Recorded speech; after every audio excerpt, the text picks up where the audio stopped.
Good afternoon, everyone. If you're watching this video, that means I am actually at the meeting that I said I might be yesterday. So we're going to start off the same way we always do, with a quick little homework quiz. So here's the question I would like you to answer. Okay, a box of toys has 10 different toys in it. In how many different ways can a handful of toys be selected? Okay, so please work on that for a couple of minutes. 2, 3 max should be plenty. Okay, and then please pass your paper in to the covering teacher, and then we'll go on to the note. So this would be a good place to pause the video and let the students work for a couple minutes and then bring it back.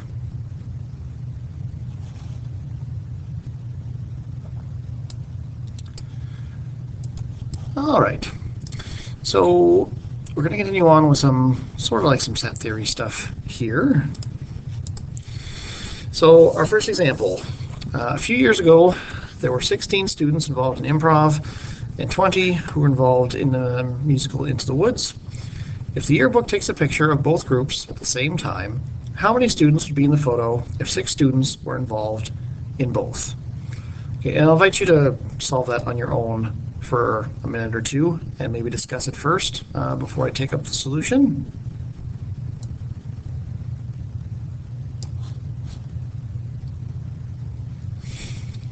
So I imagine the way that a lot of you thought of it was something along these lines, right? So there's 20 students in total, okay, and sorry, there's 20 from one group, 16 to the other group, but if I just add them together, that means I'm double counting these extra 6. Okay, so when I add those two groups together, I'm just going to subtract the overlap once there. So 20 plus 16 and then take away 6, so it is equal to 30 students in total. Okay, right, so I just remove the ones that I double counted once there. Okay. Another way we can think of this is trying to use a Venn diagram. Okay, and decompose it into the different sets. So maybe I'll use I for improv is my one set, and W for woods is my other set. So if I'm going to do this, we're going to kind of work from the center out. Okay, so this piece in here, okay, that's where the two groups overlap, right? So I had 6 students who are involved in both clubs. So that means for improv, there were 16 people in improv overall, so that leaves 10 students who are doing just improv, right? 16 in total, 10 just improv. Similarly for Into the Woods, okay, there were 20 in total, so that leaves 14. Okay, and if I total those 3 numbers up, right, I've got 10 plus 6 plus 14, that also totals 30 students. Okay, so there's 2 ways you can kind of think about this process, right? One is, okay, add them up and take away the extra ones I've counted more than once. Okay, and the other one is to break them down so I don't have any overlap anymore, right? These are the students who do both. These are the students who do just one activity, and then add them up after. All right. So this process, especially this method up here, again, happens enough that it has a fancy name. And that is called the principle of inclusion and exclusion. So the way I count this up, okay, so the number of things in A union B, okay, right, remember I'm taking 2 sets and putting them together, okay, so that's union, is equal to, well, it's the number of things in A plus the number of things in B, subtract the number of things that are in their overlap, right? How many things they have in common. Okay, so that's the formula for 2 sets. If I'm combining 2 sets, this is what I do. Okay, what I would like you to do now, again, as an exercise, take a minute and see if you can think of how it might work for 3 sets. Okay, so if I was going to combine 3 different groups, okay, what would that look like? Okay, and I'll come back in a minute to explain. So maybe pause for a sec, talk to your neighbor for a couple minutes, and we'll come back to it. Okay, so I'm going to outline the formula now, and hopefully it'll be a little tricky with this diagram. Okay, but we'll try to illustrate what's happening here. Okay, so first, like the other one, I would start by adding in just the totals, right? So that is n of A plus n of B plus n of C. Okay, this is my A, this is my B, this is my C. Okay, so right, I'm counting everything in here, so there's set A. I apologize, this might not work too well here. Right, set A. Okay, I'm counting up set B. Okay, and I'm counting up set C. Okay, so there's some parts in the middle here that I've counted more than once. So we'll start subtracting. Okay, I'm going to remove A intersect B. Okay, I'm going to remove A intersect C, and I'm going to remove A intersect, sorry, not A, I did all my A's. Okay, B intersect C. Let's try that again.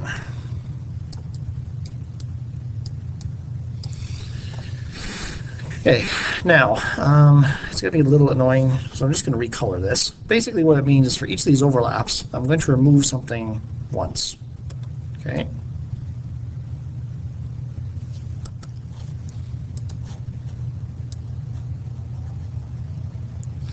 Okay, so for example, when I'm coloring set A, okay, maybe I don't shade anything in B because I removed A intersect B.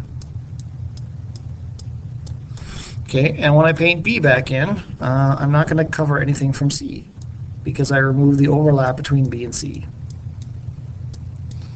Okay, and when I paint C, I'm not going to touch anything in A because I'm removing the intersection of A and C, right? Moving them each once.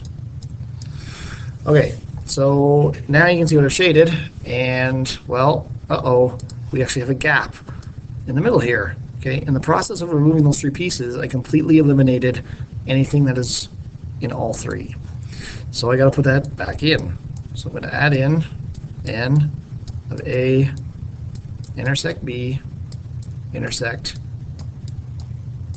C. Okay, so I add together the original sets, subtract the overlapping pairs, and add in the triple where all three intersect at the end. Okay, that's kind of why it's called inclusion and exclusion. Okay, is because you alternate, right, between including, adding things together, and excluding. So if I had to go to a fourth level, right, I had four things, well, it would be add A, B, C, D, right, remove all the overlaps, all the pairs, add back in all the possible triples, A, B, C, A, B, D, B, C, D, and then remove where all four of them overlap. Okay, so it just alternates, right? Odd ones are plus and even ones are negative. So let's see an example of how this would work. Okay, in some ways, one of the giveaways that this is going to be this kind of a problem is it has a lot of information. Okay, so on a track and field team. So one thing to clarify, and again, when I'm back on Monday, maybe when we take things up, I'll hopefully drive this home a bit. When you see this list, okay, it's kind of like the room was full of people and I kept polling them, right? You know, how many people are running the 100? And everyone who's doing that raises their hand. Okay, so later when I ask who's running 100 and 200 meters, well, some of these people are probably doing both, so they're counted here and here. Okay, so this is just the categories of what they are, but they're not distinct. There's overlap. Okay, so here's the breakdown of the track and field team. Okay, so how many people are actually on this team? Okay, how many people does this actually represent? Okay, and the second question is how many people only run the 200-meter race and no other race?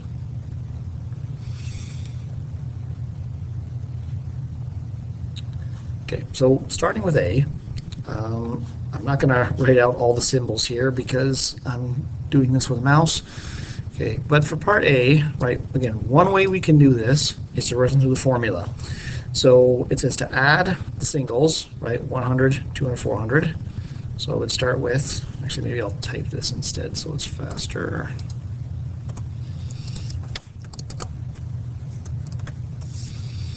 Okay, so for part A, okay, I would just use the formula. So for the single groups, so I'd have 15 plus 17 plus 8. Okay, then I would subtract the pairs, so anything that's a pair. So there's 7 doing 1 and 2, and minus 5, minus 6, and I add back in the 4 at the end. Okay, and you'll have to excuse me while I get a calculator here.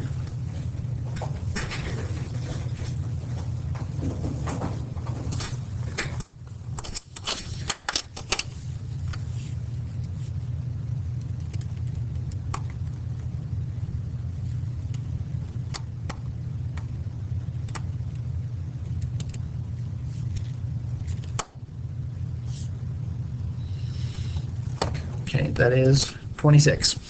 So this actually represents 26 athletes. Okay. Again, the other way I can do it is to use the diagram and try to break this up into its different groups. So let's say I'll say that, you know, this is O or for 100, T for 200, and F for 400. Okay, to fill this in, I always start in the center. Okay, so there are 4 people running all 3 races. So I put 4 here. Okay, so next one. 6 are running the 100 and the 400. Okay, this right here, this wedge, right, is the overlap between 100 and 400. Okay, 4 of those people are already doing all 3, so that just leaves 2 people to go there.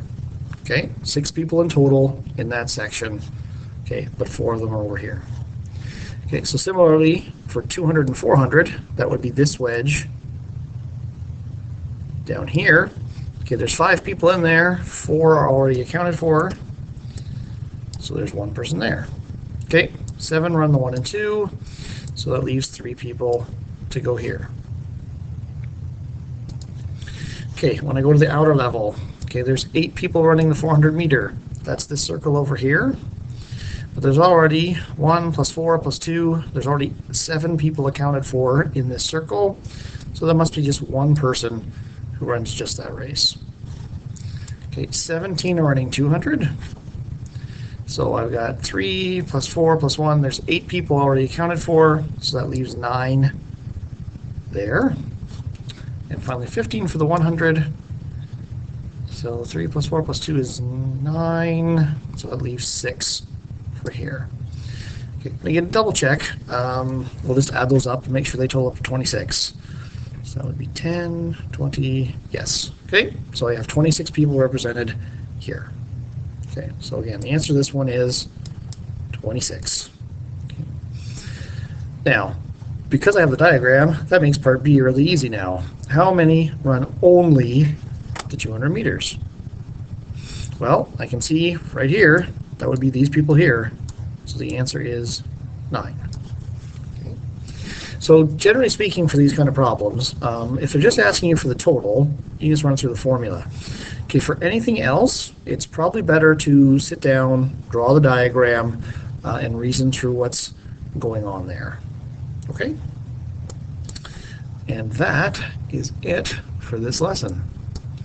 Okay, so there's some practice work you can work on. Okay, or of course, you may wish to work on your assignment.